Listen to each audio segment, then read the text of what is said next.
Hello, and welcome to the HerdCon PopCast. Today I'm here with Zeus. and as well as Louie, who's co-owner of the Game Grove. What's up, everyone? That was a well done intro. Thank you. People who are listening and watching may have heard my voice a little bit, but may have not seen me host before. This is my first time hosting, so pretty excited and nervous about that, but we'll see where it goes. Exactly. So I'm guessing everyone who's listening to the podcast is as nerdy as the three of us probably are. So I think everything's gonna be great. Exactly. but we have a couple of questions. First off, I know we kind of briefed on it a little bit, but who are you and what do you do? Yeah. So my name's Louie. I have a couple of different hats that I throw around every day. First and foremost, I'm a dad. So I have two amazing daughters. They're 4 and 2, and that's like if I could do nothing else, that would be fantastic. But unfortunately, in this world, you have to work and do things, and you can't just anyway. But then the other two things I get to do a lot of is I own the TCG side, the trading card game side. So your Magic, Pokemon, all the new indie TCGs of Game Grove, which is we like to call it a little slice of nerd paradise in West Virginia. We're trying to make a really cool place for all types of people to come gather together and play games of all sorts, whether that be trading card games or board games or, fighting games and video games. We have a esport arena. So I own the trading card side of that. And then my buddy Ramsey owns the kind of video game side and the Dungeons and Dragons and tabletop game side of that. And then I also have a YouTube channel, Kitchen Table TCG, which I started in the pandemic, and that kind of led me into actually owning a game store. So I have a YouTube channel that covers predominantly now Magic the Gathering. So I make Magic the Gathering content. I have another podcast called May the Zoo Be With You, where we talk about all things trading card games and what it's like to own a game store. And we complain about things and make fun of each other. It's pretty fun. Sounds pretty good. Yeah, I stay busy. I imagine. But yeah, so you were saying you started this out of the pandemic and you were doing kitchen tabletop TCG, or what was it? Yeah, my YouTube channel is Kitchen Table TCG. It's I just in the middle of the pandemic I got into one of these kind of smaller indie TCGs, and I just started making videos of me opening boxes, and then kind of started a little community. And then of course in the pandemic nobody had anything better to do but to watch me open cards for some reason. And then we kind of got caught up in everybody had stimulus checks and market kind of went up and down and everybody was excited about stuff. So more people watched. Next thing you knew, I was running a Patreon that was bringing in more income than my current job was. So I was able to quit my job and be a full-time YouTuber in the pandemic, which was wild. And then kind of the next step from that was, as the pandemic turned down, I wanted to start a game store. And so I started a smaller store, and then Ramsey came in one day and he was like, "Hey, I want to do something bigger. I want to do something with a little bit more vision." And so we talked about expanding that store, and that's how kind of Game Grove started in January or February of this current year. Yeah, current year? Yeah, about 10 months ago. It's nice. That answers a couple of my questions. Yeah. So you mentioned running a smaller store. Yeah. That, because I've been to the Game Grove a couple times. Was it pronounced Cavadin's Cavern? Yeah, so Cavdane's Market, which is like the worst possible name that you could have for any store ever because nobody knows what it is. But so how that came to be was the game that I was covering on the YouTube channel at the time. They had a character in the game whose name was Cavdane, and he sold stuff. And so I never intended to have a physical store. It was kind of like a pandemic thing. I had this YouTube channel with, all these patrons and all these viewers, and I wanted an ability to create a business out of it and something to sell. So I started a Shopify website and I got an LLC, and I needed a name. And I was like, "Oh, here we go. This is my name." And so it was a terrible name. And then when we started the physical storefront, it was already the LLC name. So that's kind of what I went with because it was easy. Do what's easy. Don't do what makes sense, right? I mean, come on. and then obviously we came up with a better name when Ramsey came along. One thing I'd like to point out is I really, really like your background and Thank you. setup. Yeah, it's pretty nerdy. I don't know. I can't get my giant head out of the way. But we've got some of the original Kenner line Star Wars figures here. This is all a sorcery contested realm. That's a new trading card game that's coming out that I really like. I'm currently playing through Final Fantasy 3 on the YouTube channel, which is kind of fun. And then obviously Pokemon is just, who doesn't like Pokemon? Absolutely. Pokemon has a very soft place in my heart. Yeah, no, I think anybody, I even during the pandemic, my girlfriend got into TCG Pokemon specifically a lot. And we would sit there and we would make it kind of like a weekly thing where we'd all go out and grab a couple packs and then we'd open it. And I ended up getting like a secret rare Mewtwo and my addiction started. I was like, I've got to get more. I've got to get the collection. And I was just buying like the Pokemon Go stuff. But yeah, Pokemon is such a versatile thing. You have your games, you have your Pokemon Go, your TCG, people who just collect it. And even the toys and plushies are so amazing. Absolutely. I've seen them partnering with it's like the new Beanie Babies or whatever, the Squishmallows. Yeah. Yeah, those things. Those are getting real popular. And I do have the Pikachu Squishmallow. I'm looking for the Gengar one so bad. if you want like a Piplup or one of the starters, they have a couple of those at the CVS over there on the East End, like near First Street. But I've only seen the Pikachu one, so I had to pick up a Pikachu one, Empoleon is like my favorite. It's not my favorite Pokemon, but it's probably top 3. So of course I love Piplup as well. Exactly. Pokemon gets merchandising. It's like Spaceballs, merchandising, where the real money from the movie is made. Like they get it on like anything. Like they can put Pokemon on literally anything and it sells. It's crazy. I honestly can talk about Pokemon for hours and hours and hours. Is Gengar your favorite Pokemon?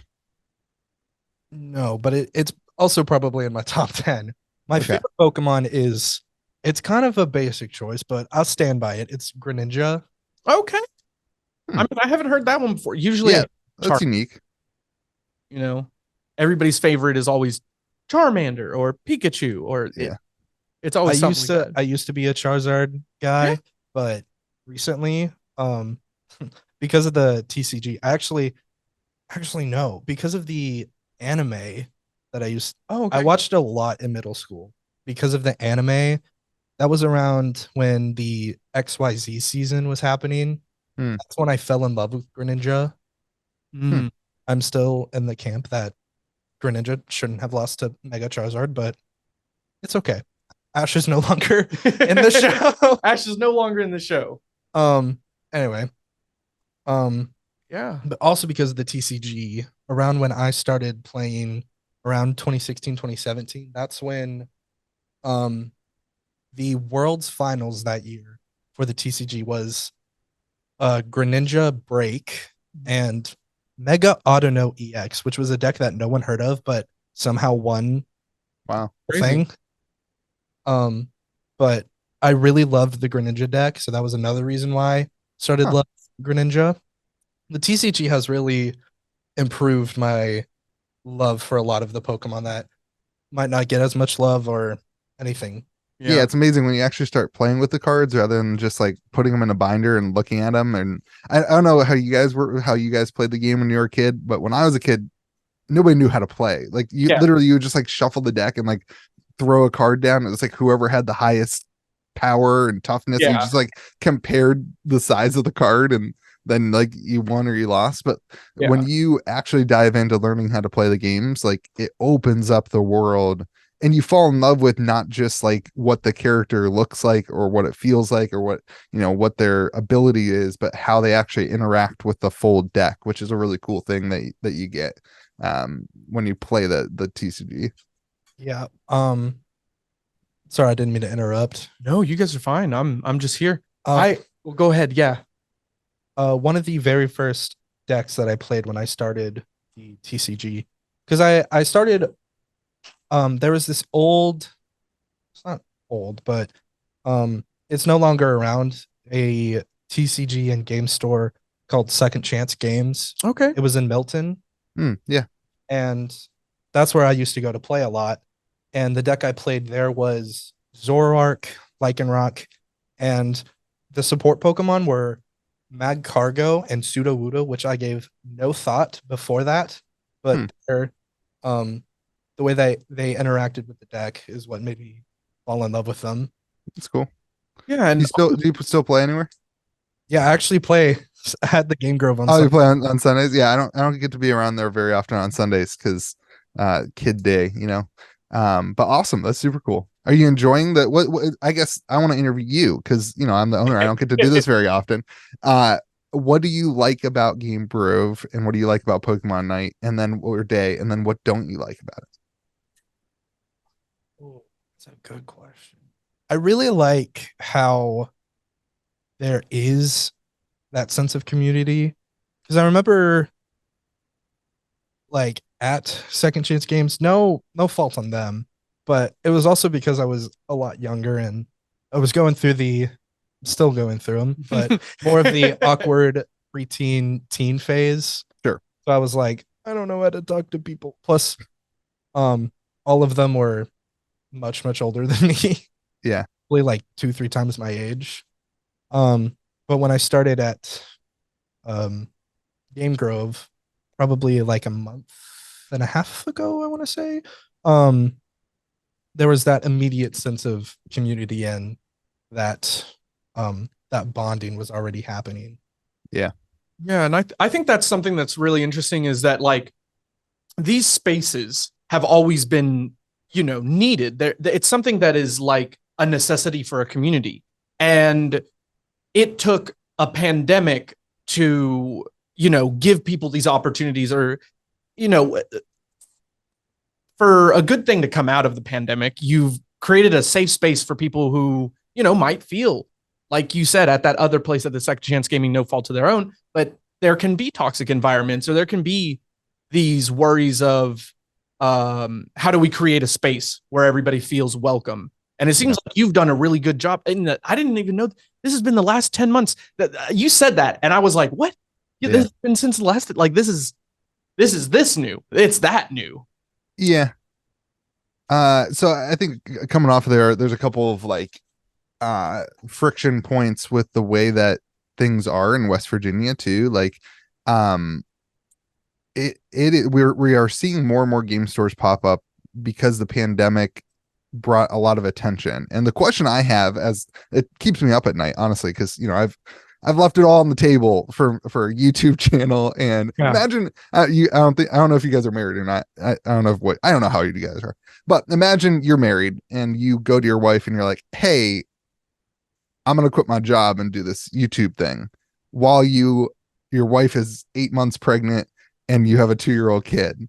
That's that's the decision I made. Like I took it in the middle of this pandemic, and what happened in the pandemic is wild. I think this is something that the card market and collectible, actually not just cards, all collectibles are going to look back on the pandemic for the next 20 years because everybody was given these stimulus checks and they had nothing to do with them. They couldn't, like, you couldn't go anywhere. So everybody was at home. And if you were a nerd and you liked community and you liked being around people, you had no way to engage in your hobby. If you were playing Magic the Gathering, you had no way to get together with your friends and play Magic the Gathering. If you were collecting Pokemon, you had no people to go, like you were saying, go to the store and open packs with your friends. You had no ability to do that. And so now you have $1,200 and you're just like, all right, well, I want to engage in my hobby. So what do? You go online and you buy cards and they get shipped to you and you open them, right? And then you're watching all these YouTubers. Logan Paul got involved in it and he started opening packs, and it just created this massive inflation of the ecosystem of card games. And you know, without the pandemic, I would not have been able to create a business online because I wouldn't have had the audience. I wouldn't have the outreach. I wouldn't have had people who were spending money. And I think that the pandemic started something. And the question I that keeps me up at night is like, is it sustainable? And I do think there will be a lot of stores who started in the pandemic, a lot of companies and YouTubers and whatever who started in the pandemic. And the ugly truth of the matter is that excitement and that free money doesn't exist anymore. And now you go to work, right? You're not sitting at home. Like, how many of us like actually worked when we were working remote, or like how many of us had a Netflix show on in the background or a YouTube channel on in the background, right? Exactly. And so Yeah. now you get in this world and you start asking this question, like, what will continue? So I think at Game Grove, what we are really trying to do is be a place for anybody and a home to everybody. Where if you're a nerd, like Ramsey, literally, you open the door. Sometimes I get a little mad at him because like there's people who I wouldn't call a nerd who open our door, and I would like be afraid to be like, "Hey, nerd!" Like they're strong guys. Like they've got their wives with them. They're like big dudes. And Ramsey's not a big dude. Ramsey's like a pretty, it's cool, but he's like not he's not. You're not afraid of him. He's like, "What's up, nerds?" And it's just like, that's what he greets people as when you walk through the door. And it's like his thing. And it's awesome. And it's so when you walk in the door, you know you're home. You know that you're with your friends. You know that you're with your family. And that's really the goal. And I think stores that can capture that, and I'm not just talking West Virginia, but globally, stores that can capture that feeling of community, that is what people missed in the pandemic. And that is what will keep people coming back time and time again, is that sense of community and belongingness that is really important to people at their core. Absolutely. I think that it's a fresh of breath air for people. I mean, I know that even here in Huntington before the pandemic, we had a couple of TCG car places. There was this one place called Rare Drops, and it was owned by a former EMS worker who had retired, and this is what he wanted to do with the rest of his life. He liked his video games, he liked collecting and stuff like that. But even before the pandemic, it's like you're saying, is it sustainable? And they ended up having to shut down. But like, I think that you kind of got into a good spot where you can create this environment. And I believe that now that the pandemic has happened, we have reprioritized what we want from our lives. So it's like, do we want to work all the time? Do we want to live just like this? And I feel more now than before the pandemic that I feel like people are getting more in touch with their hobbies, or people are like trying to self-care and do stuff for themselves a little more. Maybe not as much as when we had that free time and we're getting $1,200, but it's such a good thing. I think it's such a good thing. Like I wish you the best. I hope that this is something that just keeps on growing and growing and growing for you. Yeah, for sure. And I think, when you talk about West Virginia and some of those other stores that you bring up, one of the things that a lot of those stores didn't have is an online presence. And I think really in this world, you have to have the ability to have sales and collect. Like I buy Magic cards from people in like California. They reach out to me on the YouTube channel and they ship cards to me, and I buy. Like my reach is bigger than just West Virginia, which I think gives us a leg up in terms of getting product in and also then selling product. And we ship stuff all around the country.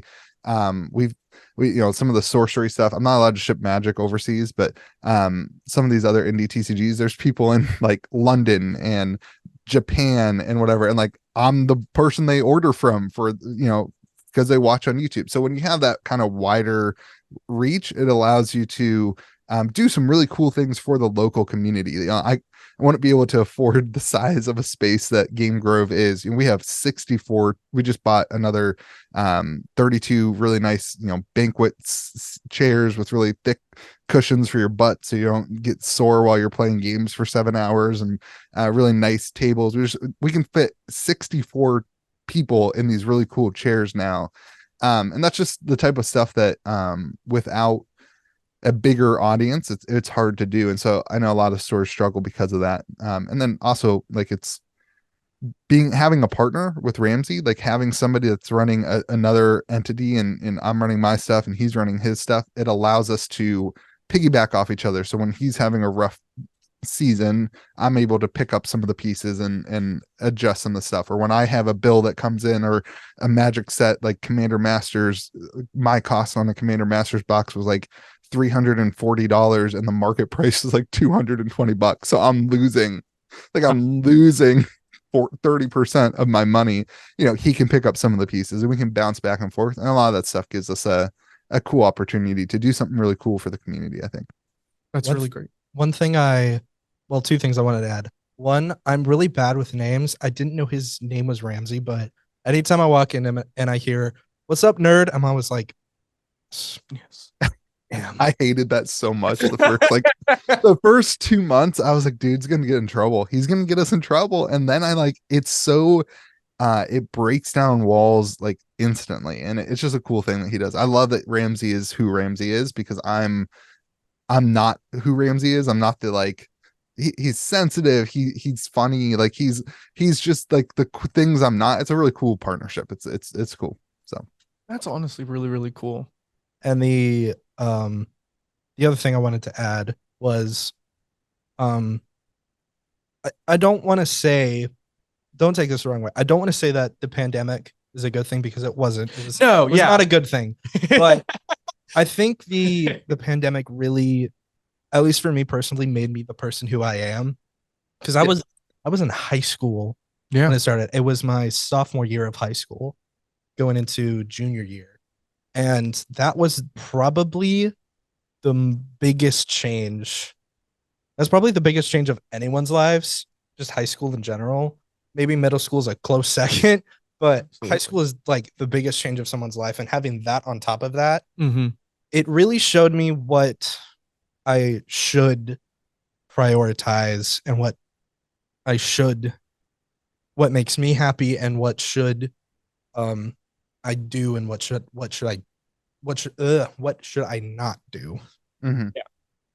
Yeah, for sure. And I think when you look at bad situations like the pandemic, I think it was Tiger Woods. I'm not a golfer. I don't like golf, but I think it's somebody was talking about Tiger Woods and they were saying, Tiger Woods is the best golfer, not because he always hits the ball into the fairway, but because when he hits the ball into the rough, he knows his second shot, his recovery shot is always so good. He can get himself out of a crappy situation. And I've always taken that as in life, if you can make the most out of a bad situation, you are way more inept to succeed than if you're just always hitting home runs. If you're always hitting into the fairway, then when the wind blows the wrong way and it's not your fault and you end up in a pandemic or in the rough, you don't know how to get out of it. You don't know how to create yourself an opportunity to succeed out of nothing. And so I think the people who look at the pandemic that way, which, I don't want to go back to the pandemic. I don't miss the pandemic. None of that. Obviously it was a terrible thing.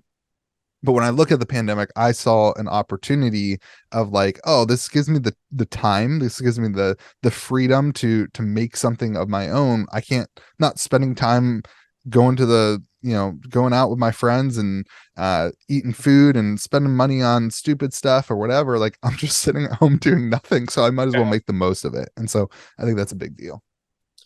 Absolutely. And something, because I've never been there. I don't travel a lot and I'm always on campus or just at home. But as somebody who has never been there, what would you say are your favorite parts of it, or what would you highlight to people for someone first coming in? Yeah. So, I'm not sure. Have you ever been to a game store? Yes. Yeah. Okay. Card. So, yeah. So I would say most of the time when you walk into a game store, it's I don't know a better word to use. This is no insult to any other game store. Just in my experience, the game stores that I used to walk into, I would use the word stuffy. I remember when I was first playing Magic the Gathering as a college kid, I went to a game store and I had this deck and I sat down and I played against an opponent and they were mad at me because my deck wasn't legal, which is 100% my fault, but I didn't know. I was just starting to play and everybody just made fun of me and they kicked me out. And the environment wasn't a welcoming atmosphere. So what we really try to create at Game Grove is that when you walk in the door, you are your family. You're part of who we are. If you step foot, we have a giant window, right? It's think it's 16 foot long. It's not like it's 2 or 3 windows, right? But like Yeah. the front of our building is a window, and there's a giant Pikachu on it. There's a giant dragon. There's the old man from RuneScape. Are you guys too young for Yes. RuneScape? No. I know. Okay. Yeah. The old man from RuneScape's on it. If you walk into our store, it's because you're nerdy. Like it's because you fit into our store. You don't walk into our store because you're a football player or the high school cheerleader. That's not who walks into our store. And so really tried to take this idea that like when you walk in, you're part of the nerd culture. You're part of the culture that is who we are. So one of the first things we say to you is like, what's your game? What's your poison? Like, are you here because you play D&D and you want to roll some dice and check out some of like the higher end dice? Are you here because you collect Pokemon cards? Or are you just here to sit at a table and play Magic with either your friends or meet some new people? And so, the biggest thing I stress to my employees and to myself is like when the door opens, the first thing is, hey, how's it going? There's somebody welcoming you. There's not that awkwardness. Like I remember walking into a game store, like nobody said anything to me. Mhm. Like I don't know where to go.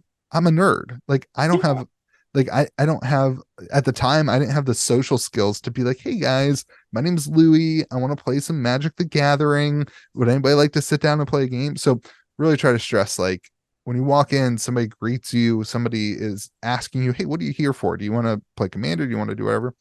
And then the second huge factor I think when you walk in is there's open tables, and we have like an open door policy. You can come in, like I said, we have 64 chairs and what is that, 16 tables, I think. Nice.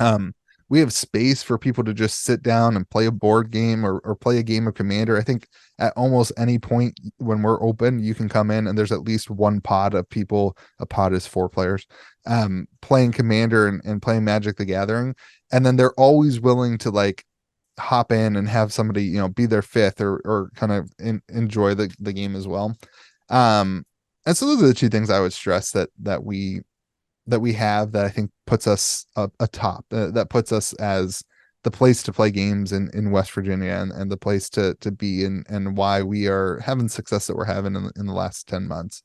And so that's the environment side, right? The community side. I think that's kind of what sets us apart and what I think I would want to highlight is the space and the welcoming atmosphere. From a product standpoint of like, I really pride myself on the trading card game side that we have a absolute unreasonable amount of cards. Like we have like build a deck, right? yeah. Or we have Magic the Gathering sets going back to like original Innistrad. Like we have a couple of people came in. They actually follow me on the YouTube channel. They came in from Las Vegas, or it's either Las Vegas or Los Angeles. I don't know. It was not here. And they said, man, like you have more product than stores in LA than like the stores we go to in LA. And I was like, yeah, like I want you to walk in and be able to like have some variety in what you do. I don't want you just to see the newest Magic the Gathering set. Like I want you to be able to open up a pack from when you first started playing Magic and you got to enjoy the process. I want you to be able to, for Pokemon people, right? Like in the middle of the pandemic, you probably didn't get an opportunity to get, I don't know, Evolving Skies packs or XY Evolutions packs because it was stupid. It was impossible to get product. And like we have that. And so you can open up a pack that you didn't get to, the chance to have. We have slabs. We have PSA, a wall of PSA slabs for Pokemon and just cool stuff for people to look at. And then the last side of that is like, as somebody who has 2 kids, like I want my kids to have the opportunity to engage in the hobby the way that I didn't really have. Like I remember going to Target and like looking at this wall of Pokemon cards and being like, oh, I want to open all these. And I hear stories of people who grew up and they went to their LGS, their local game store, and they had Pokemon cards all over the place. And so one of the things we do, like I have 2 kids. So when my kids come in, I want them to be able to like hold a binder and just like go through cards and just grab cards out. So when kids come in, we have like a Pokemon binder that we just give them and they can just take, I would say, take 5 cards out of the binder. It's free. They're all worthless. It doesn't cost me anything, but it's just a cool way to like encourage the growth of the hobby into the next generation, and that's something that's really important to me too. Funny enough, that's actually how I started getting into TCG. My dad one day he got a I think it's like a black magician or something from Yu-Gi-Oh, but Yeah. it was like one of the old ones, and we got this back in like it was like 2002 or something like that, and he got it as a tip. They left him a tip, and then they also left him the magic card or That's the amazing. and He was like a waiter, like just he had was like a waiter. not like Yeah, Cool. he was awesome. just waiting on them. He was working at a Mexican restaurant because we're Mexican, and he just they left him a good tip and a Yu-Gi-Oh card. And my dad brought me the Yu-Gi-Oh card, and I remember holding it in my hand, and I was like it was just powerful. It was foiled. I was holding it and shining in this. There's nothing like getting a card for the first time and really, and I think that's great that you're having the kids like go through it and pick it themselves because it's like, oh, I like this one. And kids, they're gonna pick different things, and they don't care if it's a card that costs 2 cents or if it's a card that Like costs a common $50 or uncommon. That's like yeah, they don't care about that. They card. They throw that stuff on the ground the second they get in their car seat. Exactly. But no, but it gives them that memory, you know, and that's a wonderful feeling. Even if they never pick up TCG again, it's such a good little. That's great. That's great. I love that. Yeah. One thing that popped in my brain. This happened both at Second Chance and at the Game Grove. A lot. It goes back to the community talk. It just that reminded me of something. Okay. It was at Second Chance games. I was playing with this deck. It was the Zoroark Lycanroc, but I was playing with the wrong Lycanroc. But there was like a $12-15 card, and 13-year-old Nate did not have $15. Yeah.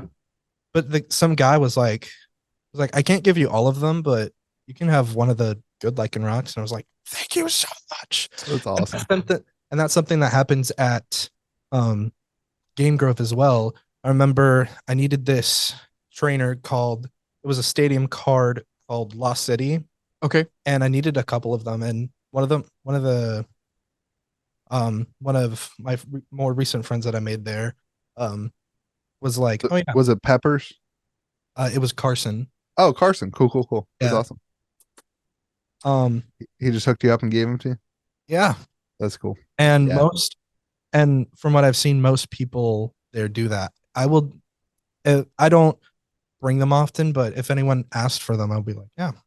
Yeah. I have a lot. Go ahead.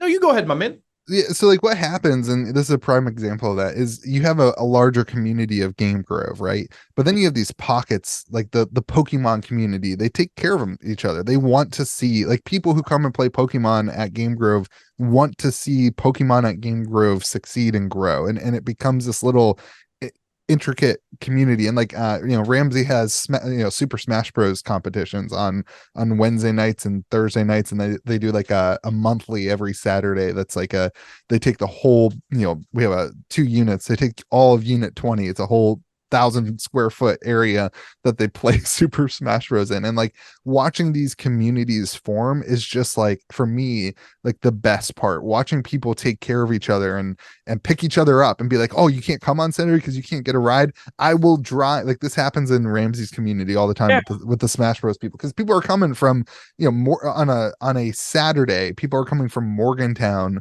to play Super Smash Bros in HerdCon, West Virginia, or from Marshall, and they're carpooling, they're looking after each other, and like that to me is like the best part of doing the store and doing the community. Listen, like there's easier ways to make money in this world than selling Pokemon cards. Like there's just easier ways to make money, but the communities that are forming is really cool, and that's what it's all about.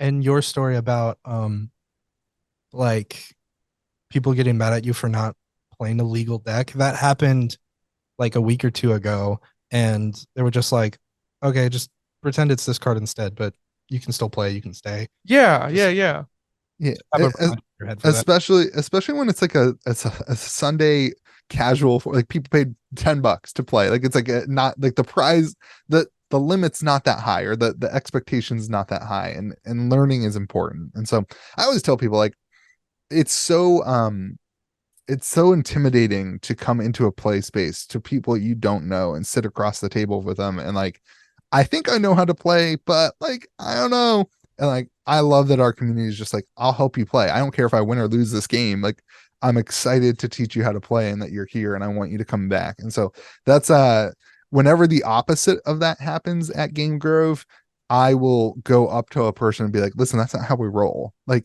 Yeah. I saw what happened, I heard what happened, and like, that's not who we are. If you want to do that, like, there's more competitive areas that you can go and play, and like, we'll miss you, we love you, but I would prefer what you would do is like help people learn how to play, because that's what we're about. And then when we have bigger competitions, so like in 2024, one of my big goals is to step up and start hosting some really high level Magic the Gathering competitions, where we hope to see people coming in from, you know, Columbus and you know, maybe Morgantown and the other areas, where we can have big, huge prize pools, $1,000 prize pools, that kind of stuff. At that level, like, no, nobody should be doing that, right? Like, you should know how to, when you're paying $70 to come in and play in a tournament, you want to play against people who are, you know, you're playing professionally. This is ranked. This is not casual. We're not. But listen, Sundays at 4:00, when like a bunch of 12-year-olds are playing Pokemon and there's adults there and hanging out, like, you don't have to try that hard. You can just let people have the stuff. So no, that's great. Yeah. I guess one thing I'd like to ask is, we've talked a lot about TCGs and we've touched on it a little bit, but how did you get started in like TCGs and board games and that kind of stuff in general? So I went to Malone University, which is a small Christian school in Canton, Ohio. And I became an RA, a resident assistant. I'm sure you guys know what that is, because again, I think you guys are in college. I don't know. Yes. Okay. So I became an RA, and like, listen, like, I love Jesus. But like, I'm kind of more of a like, anyway, I was not the typical RA at Malone University. It was a little bit more fun and enjoyable. That was mean. I don't mean anything negative to the other RAs. That was, you know, that was terrible. If you're watching, I'm sorry. I didn't mean it as negative as that sounded. Anyway, so my RD, who was my boss, was Tony, and Tony bought all this free stuff. There was like a magazine that you could order stuff from, and he ordered Magic cards, thinking that the Magic cards were poker decks. And his idea was like, we could give these to all the kids and they could play poker and they could play card games and it would be a great community building thing. Well, he gets in these cases, and I mean like 6 14 by, you know, big old boxes full of Magic the Gathering starter decks, right? And he's like, dude, like, we're a Christian school. I'm not allowed to like give these out because there's like demons and whatever. They were like all worried about it, as you know, Christians get whatever too worried about that kind of stuff. He was like, so I can't give them out, but like, I want to make sure they get used. So can you like make a use of them? I was like, yeah, I can. I'd never played Magic before.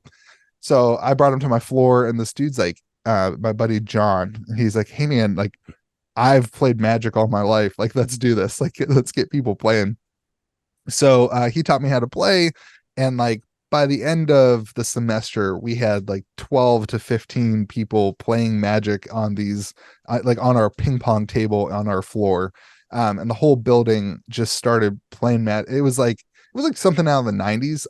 I'm not that old. It was, you know, it was 2020, it was 2014, 2012, something like that. But you know, we all fell in love with this game and we just started playing. Nobody knew how to play. Nobody was buying cards. We're just using these like starter decks. And so then it just kind of evolved from there. You know, you start spending money, you start going through it. And then I got into D&D a little bit in college and started playing board games. And then I met my wife and I sold my Magic collection and I got married, and then I just decided I wanted something to do for myself. So I started going to a group of guys in Charleston. They were playing board games in this basement, this like dusty basement. And this guy owned a building in Charleston.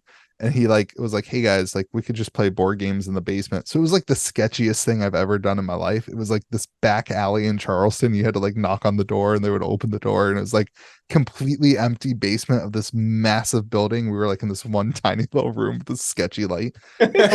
We'd play board games and hang out. But at the time, I imagine you were like, "This is the coolest thing." I'm like, "I got no, this." I was pretty sketch, to be honest. You were okay. Yeah, like yeah. You were like, I don't know. Yeah, I don't hang out often in alleys. Like, it's not often that I go through an alley door. But every Thursday night we did. Yeah. So I got into D&D and stuff like that. And then, I guess it was 2017.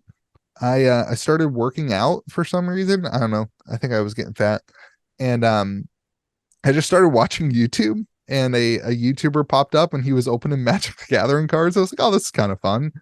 And I just got really into like my hour-long workout. I would just watch Magic the Gathering YouTube videos, and started playing again, started collecting, and investing in cards and creating a little ecosystem and business out of it. And then the pandemic hit, and everything kind of skyrocketed from there for me in terms of the Magic stuff.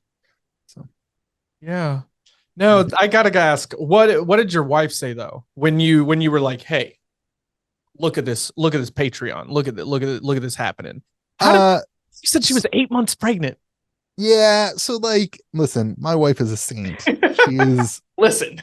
She is an amazing human who has never once questioned my ability to do anything. I often have these grandiose ideas, and they're often met from myself of like, oh, I can't do that. I would say at the core of who I am is this question, like, do I have what it takes? And my wife does a great job of being like, yeah, you do, and you can do it, and I trust you 100%. I made it seem pretty like negative when I said that, but I was pretty miserable in the pandemic. Yeah. The job I was doing, I was doing all the video editing for a church. And that job was fantastic. It was amazing. I love those people. But in the pandemic, it was crazy. Like I was doing 8 videos a week. I was working crazy hours. I just got burnt out. And so communication, right? That was the only way that the church was communicating with the community. Yeah. And like our services every Sunday were live, like pre-recorded live streams. So like every week I had to be grinding and here and there and putting it all together so that on Sunday we had to meet this deadline of Saturday night at 8:00. It all had to be uploaded so that people could watch it. And anyway, so I was burnt out. And so she loved that I had this like opportunity to spend my free time in the pandemic doing something that I was passionate about and that I was enjoying. And I mean, frankly, like it grew pretty quick. Like I got incredibly lucky. And she, I'm not even sure I asked, to be honest with you. You're like, I think it was just like, hey, I think it's like, is my way of getting out of this ugly situation that I feel like I'm in. I feel stuck. And like, for me, it was like, I've cleared the threshold where like I can do this. And like, it was the job had become like a safety net. And so if I was going to do all this stuff right, that's how I wanted to do it.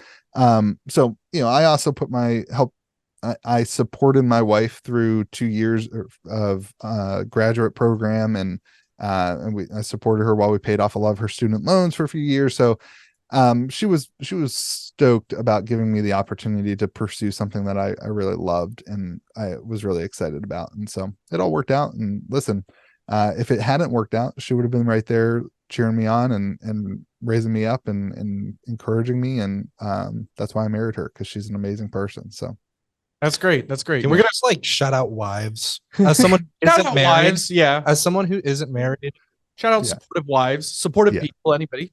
Great. Supportive anyone. Yeah. So you're supporting somebody grinding, some good stuff right there. Yeah. And listen, man, like I always tell people the only regret I have through this whole thing is that I didn't start what I'm doing now when I was in college. Like if I could go back in time, I wouldn't change much in my life, because I feel like I'm really happy with who I am and where I am. But I want to change much of my life. But I would start in college when I had the free time and the energy.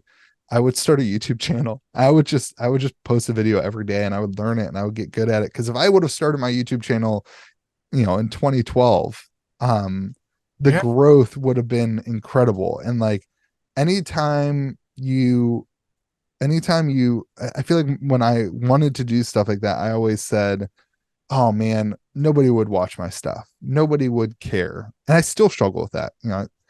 I just hit 10,000 subscribers and that's nothing in the Nice. YouTube world. Congratulations. It's nothing in the YouTube world, but I still I Well, that- still say to myself, I'm not going to make a video today. I have no good ideas. Like I Mm. still every day battle with this idea in my brain that I don't have what it takes. And there's still this voice in my head that says, no, don't spend the time doing it. Go watch Netflix instead. Go eat some food. And instead, like overcoming that's really hard. But once you do, and like the biggest regret I have is like not starting it earlier. Yeah.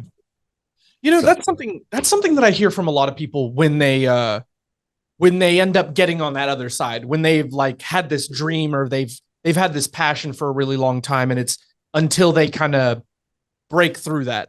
I've always like produced music for a while, but it was until Michelle, who does the HerdCon podcast, she was like, "We need music for the intro," and shout out supportive girlfriends, supportive wives. My girl, like my boyfriend, he makes a little music, and they were like, I was like, "What kind of music do they want?" And they were like, "Oh, let's just do an 8-bit kind of that's thing." cool. So I sat down. I was like, I'm not a professional.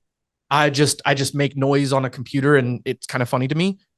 But I put 30 minutes of work into it, and it is my most successful piece of music that I've ever written. Like it's the theme song for this HerdCon podcast. It like I was paid uh a professional I got $200 You are a professional recording artist. at You that can put point that on. You can put that. No, you are. That's what you because are. it's You still sold. are. You can put that on your resume for your next job.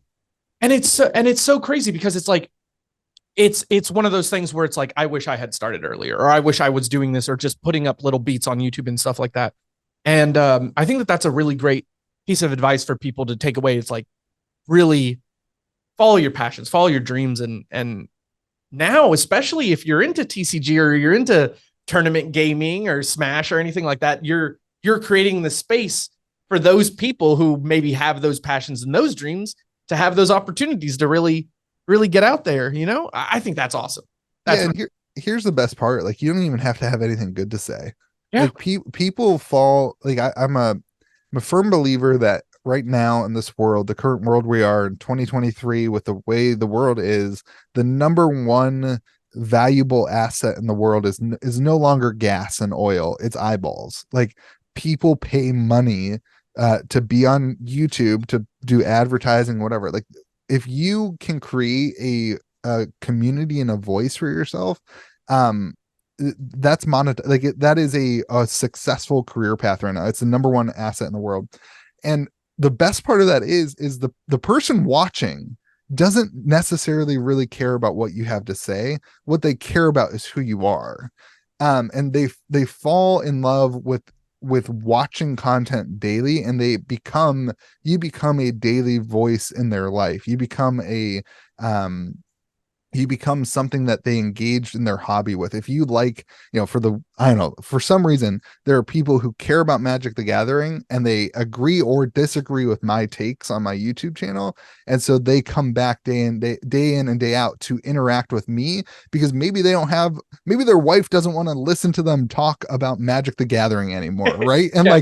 so they can get in my comment section and they can argue with me on a live stream, and they can engage with me, whether or not my takes are good or bad or ugly or just straight up wrong. They can engage in their hobby, and that is what people like to do. And so if anybody's thinking about this and watching right now, or if you guys are thinking about creating content, the number one reason people don't create content is they feel like they don't have a voice that matters. And in reality, it's not your voice that matters, it's who you are that matters. And people interact with you as a person. And listen, we're all a bunch of nerds again, who's listening. So like, you matter, and people are going to care about that. So anyway, sorry, get off my soapbox. No, that's I think that's a really great point. I think that's a really great point.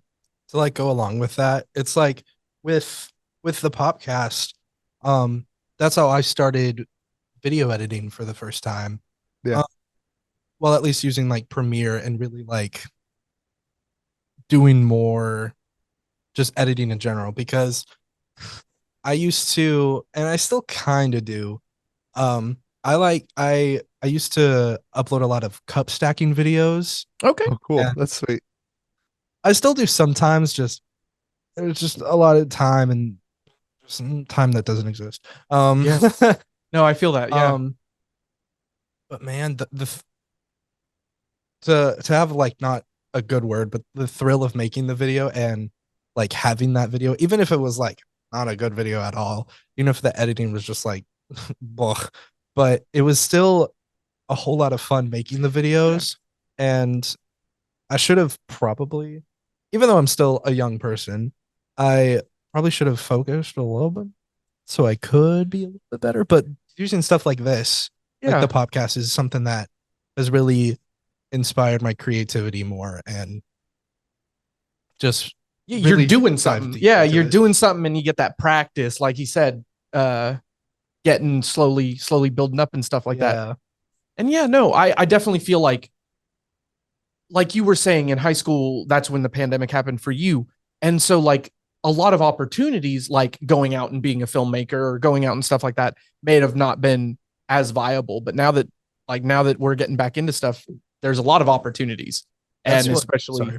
No, go ahead. Yeah, That's what kind of started my initial drive of being because right now I'm a media production major. For the longest time I wanted to be a computer science major. My my actual dream was to be a Disney Imagineer and design. Me too, dude. Oh my gosh. I assume you've watched that on Disney Plus. That was the first thing I watched on Disney Plus, and I cried. I was like, oh my gosh, I want to be part of a team that works like that. It's absolutely, I still get teary-eyed thinking about it. They're amazing. They honestly really are. But then I took a computer class in high school and trigonometry as well, and I was like, absolutely not. Yeah. A Disney Imagineer dream completely disappeared. So I like thought of other things. I was like environmental science, geology, maybe. But then because of the pandemic, I started to watch a lot more like shows and anime, and play a lot more games, and just really dive deep into a lot more media consumption, basically. And that's when I really thought of the idea. I was like, I should do that. That seems like a lot of fun. And then I watched this one show. I'm blanking on the name, but it was like Your Lie in April.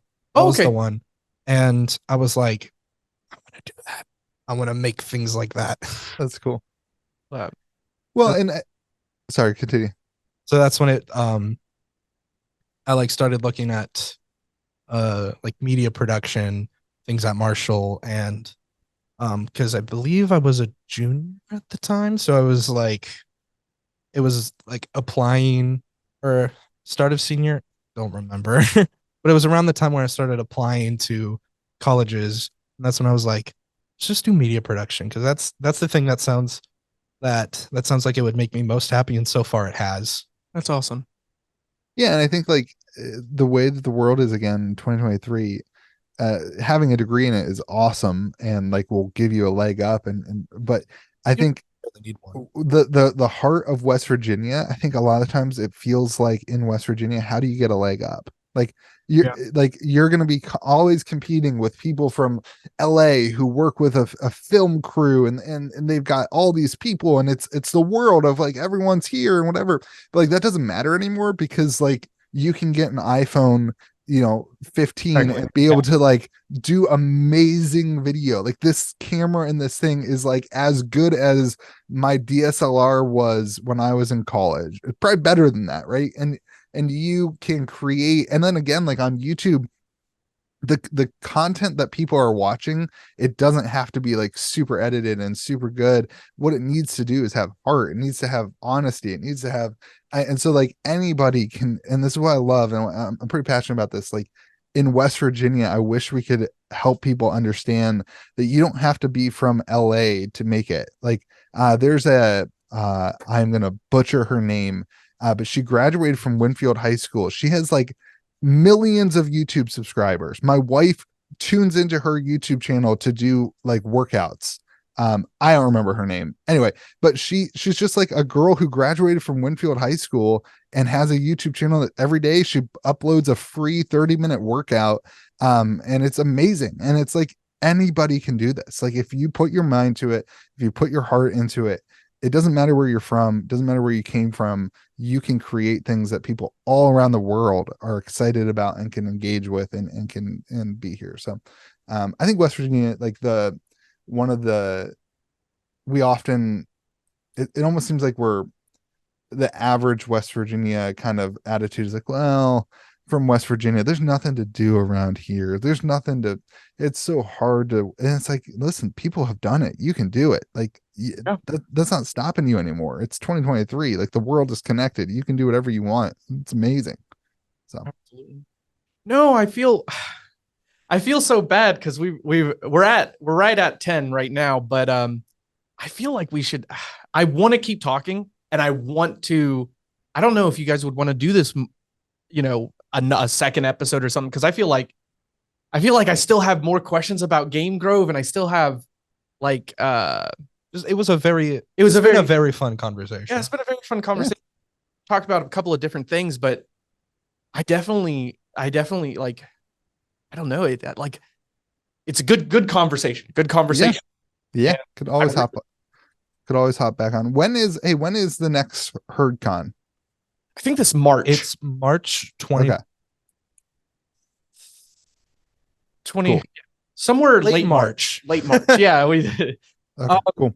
But yeah, no, if we could end up getting in contact with you, and maybe we can try to work something out where we can get you a space up here, maybe somewhere at the bottom of the Marshall Student Center or something, the basement. Or like help host like a magic thing or a magic thing. Yeah, absolutely. Yeah, it'd be really cool to host some events, some magic events and Pokemon events around HerdCon and be able to take our community up there. I don't know. HerdCon's not just for college kids, right? It's kind of like open door, right? Anyone. So like to be able to bring stuff that way and really engage, I think that could be pretty cool. And we can also then advertise and get people locally interested, going that way as well. So it's really cool. That's something that, because there's I've seen it on like the Marshall message board where people are trying to find people to like gaming community, small fighting stuff like that. But it's like it's hard sometimes. I know Herd Smash or something like that, I believe. There's a whole group of people that come over from Marshall to play in a lot of the Smash events. Yeah, there's definitely a community here, and hopefully we can use HerdCon as a way to help bring people and bring those people together. Yeah, cool. Yeah, I'd love to be back on. Just let me know when, and this is easy for me. So whenever works for you guys. Absolutely, and I don't mind doing these later ones either. Usually I'll be here on campus until 10 p.m. midnight, so like anything like that will work. Like you said, later in the day kind of works better for you, but unless you want my kids running around and screaming and yelling at me like they were all day. Like we'll get them in the interview. They often pop in on my podcast because I'll be like putting my kids to bed and we start at 8:30 and my oldest will come down and she's got to go bathroom and talking to you again, and maybe even getting to talk to Ramsey a little bit, or like having more of the staff on. That'd be fun. Yeah, we definitely do. He would love it. So cool. Yeah. Any last words or any last questions? None that come to mind. Right. They are, but it will be like another the second episode. Well, I'll say something. Thank you guys so much for having me. I'm Thank you. honored to get to chat with you guys. And if anybody's looking for a place to play Magic or Pokemon, we're right off the Teays Valley exit in HerdCon. So it's easy off the exit. We're right there, Game Grove, and would love to have you and teach you how to play games or have you in our community. So As a frequent goer of Game Grove, we call them Grovians. Oh, let's go. as a Grovian, I really highly recommend it. It's just such a wonderful place, and it's such the people there are super super nice. So I highly recommend it. Yeah, I've heard great things. As someone who hasn't been there, I've heard it from my cousin and from my younger brother who goes to the tournaments. They do a lot of the fighting game stuff, but they have a lot of fun. And what Louie was saying earlier about like the community's really sticking together and carpooling together is true. There have been multiple times where my brother, has been taken in those carpools, and it's a really great place to make friends. And it sounds like a great environment. I know that I'm going to be visiting soon. Sweet. But yes, thank you for coming on once again. It's been a pleasure. It's been a great conversation.